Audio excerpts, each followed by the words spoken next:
Oh, that was too much. That was too much. He's really not interested. Okay. So I made friends with the pug. Okay.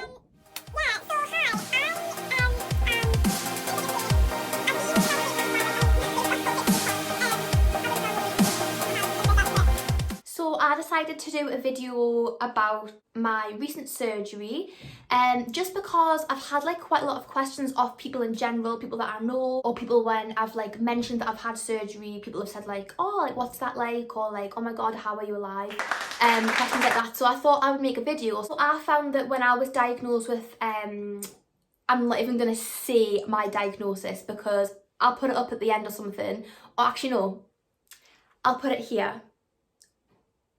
I've always wanted to do that. I have no idea how to say it or anything. Like I just got told that's what I've got and I was like, alright, cool, yeah. So I put up on my Twitter and Instagram asking if anybody had any questions about open heart surgery, anything they're like curious about. Actually, I couldn't believe how many questions I got. I thought people would be like, Shannon, like go away, nobody wants to talk about your heart.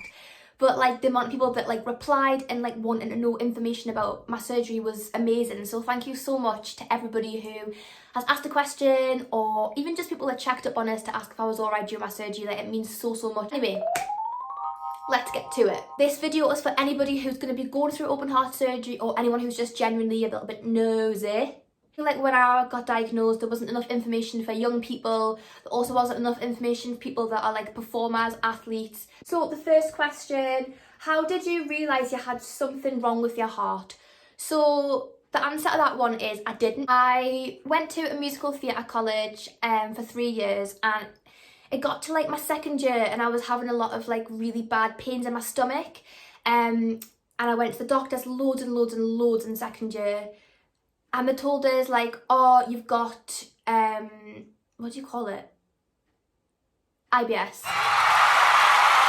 You've got IBS. And I was like, okay, fine. Like I've got so many pills. I've still got them downstairs. Like so many pills that like I was meant to take, which I just never, and blah, blah. Fast forward to like a year later. So like, I think it was like the start of third year, right, in my college. I got referred to hospital, and then like a week later or something, I got a letter saying, hi Shannon, like in your recent appointment, we have discovered that you have a heart murmur, so we need you to come back into the hospital to do an ECG scan.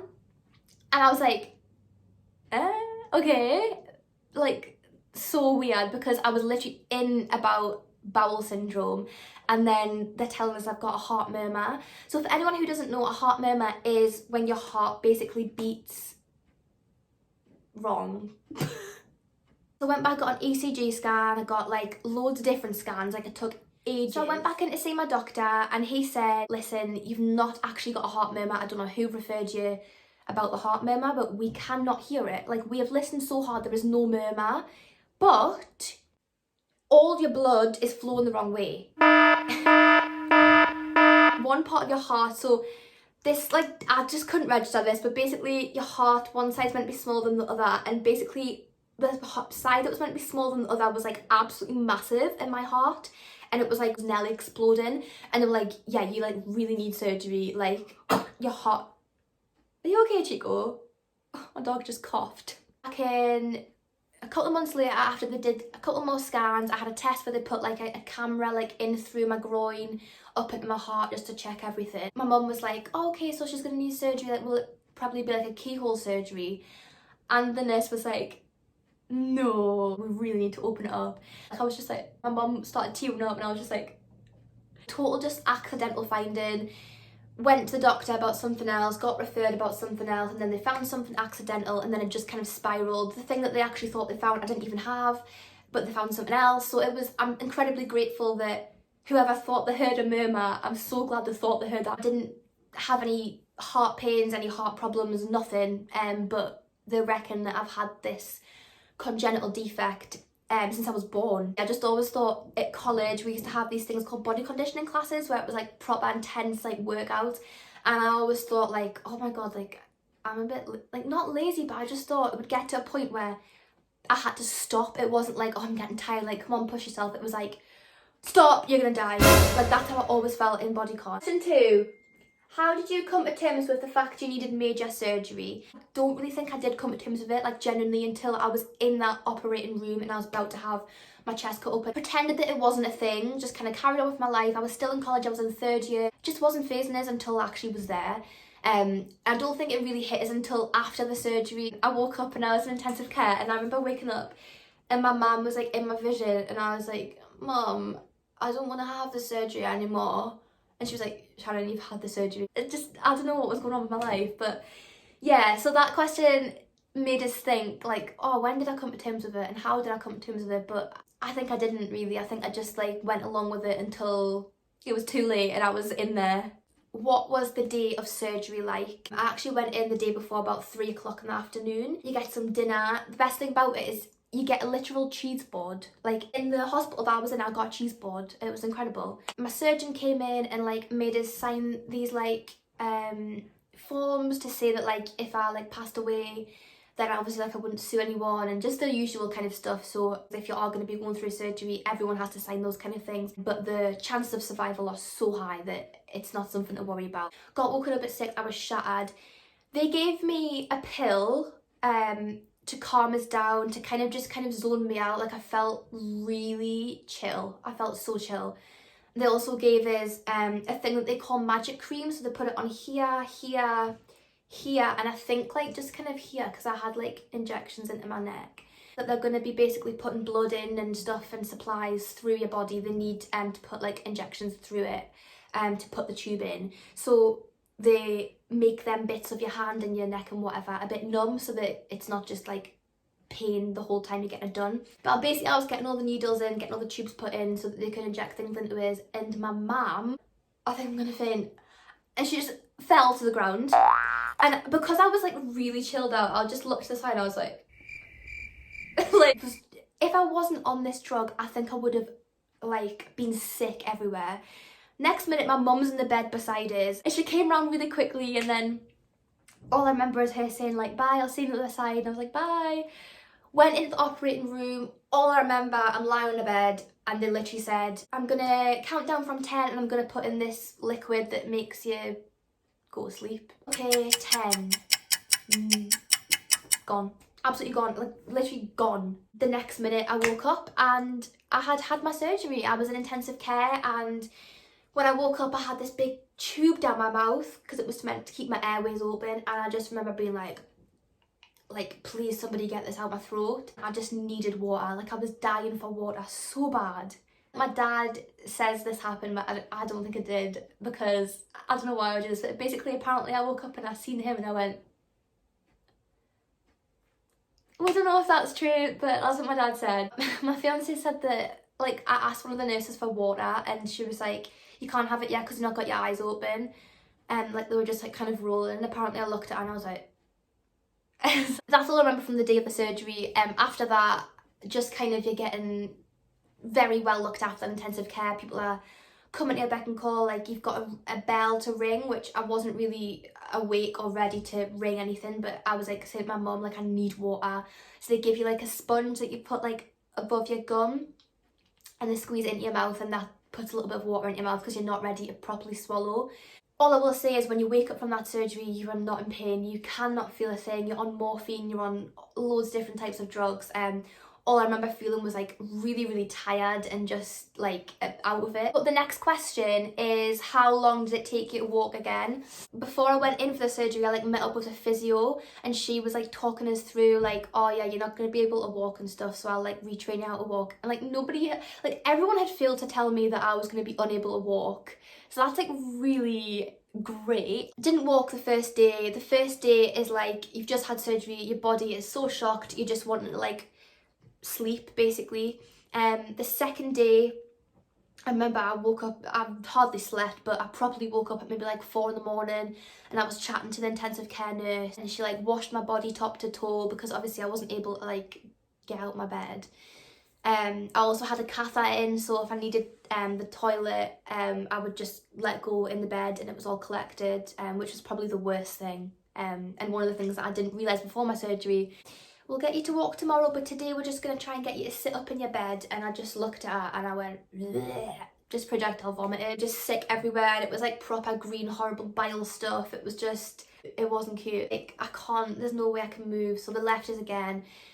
Following morning she came again and she tried to get us to sit, so I started learning how to sit up again, like move my hands, move my arms. They would get me like to turn on my bed, like stand up, get your balance, and then like somebody would hold you and you'd walk around the ward. And I was actually like by far the youngest person on the ward. You just kind of get hard on yourself and you're like, why am I not walking as far as that person, or why can't I walk past where I walked yesterday? Don't be hard on yourself. You've just had open heart surgery, you've just had a 9-inch incision and your heart taken out of your body. You need to take it as it comes. Just be slow with it. Just each day try and push yourself further, but if you can't get further, that's fine, just try again tomorrow. I was in intensive care for 2 days. Then I went to high dependency unit, which I was there for maybe 3 days.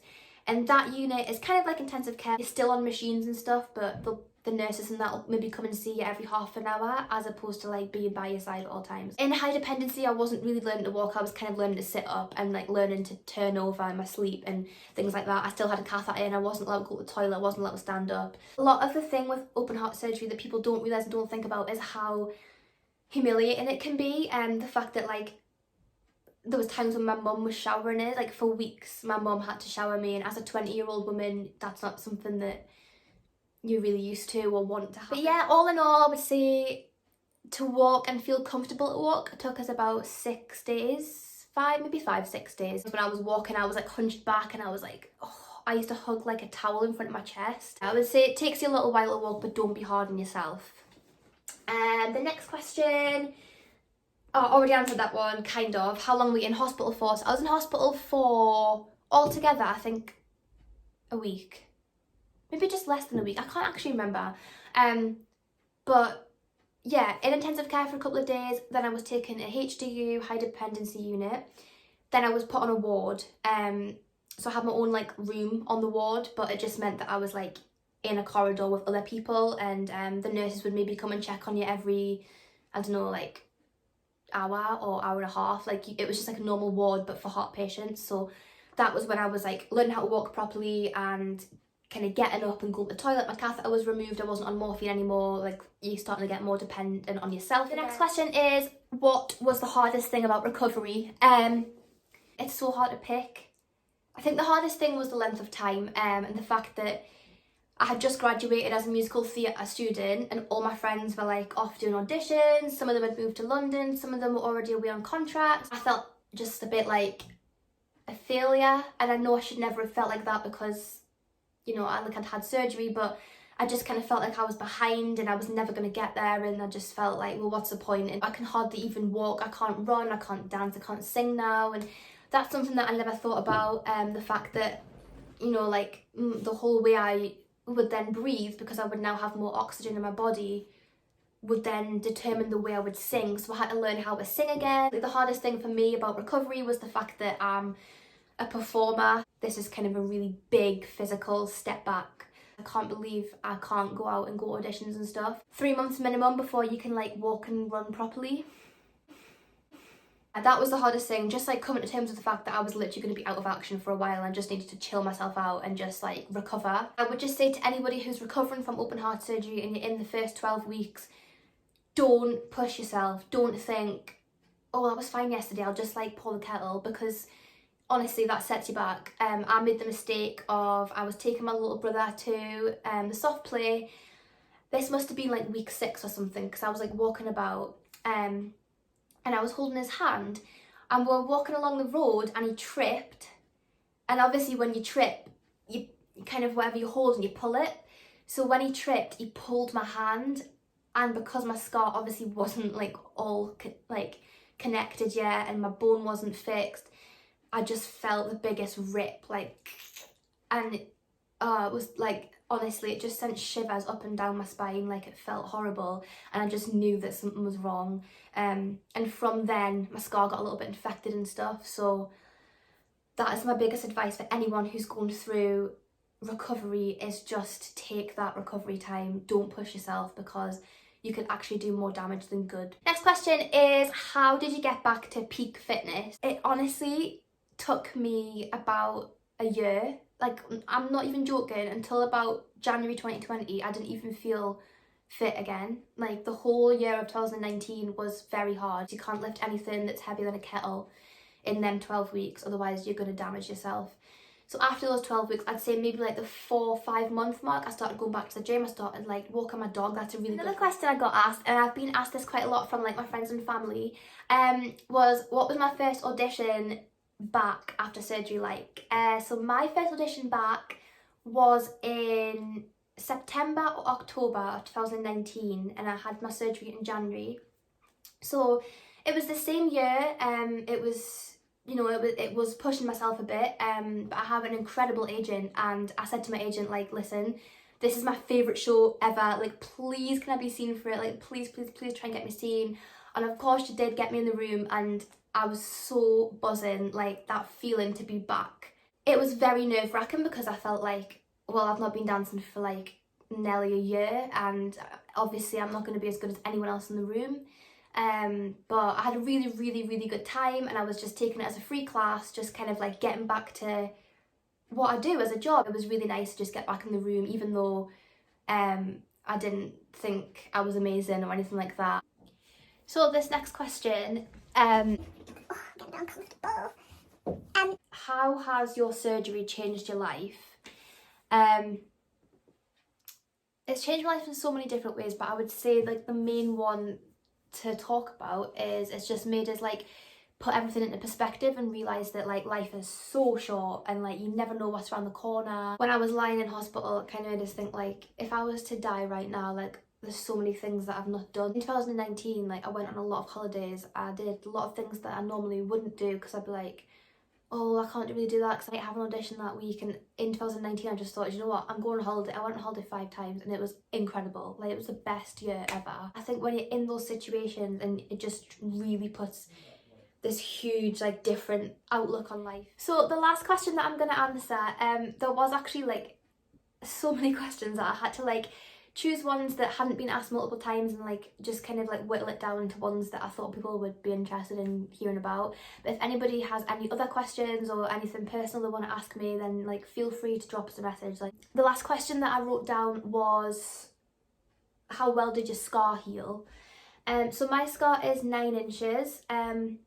I also have 3, I'll just show you, because so I have these scars down here, which nobody really told us about, and that was kind of the worst thing about it all, because I knew I was going to have a 9-inch scar, and I was like, right, fine, whatever, but I didn't know I was going to have them 3 scars. Now, them 3 scars are from 3 tubes that I had inside my stomach, and they kind of helped with flushing water out. I don't really know, I'm not even going to make it up, I don't really know, but basically I had 3 tubes there and I had to rip them out, and that's why there's scars there. Them scars kind of, I mean, they're small, it's not the end of the world. This scar down here, I didn't see for the first 2 weeks because I was too frightened. Like, when the nurses were changing my dressings and everything, I had my head up, I just wouldn't look at it. And after a couple of weeks, I remember I was brushing my teeth and my top kind of slipped down a bit, and I was like, I started screaming. I eventually looked at it, realised that it like looks as horrific as I thought it was going to look. It healed okay, it kind of got a little bit infected.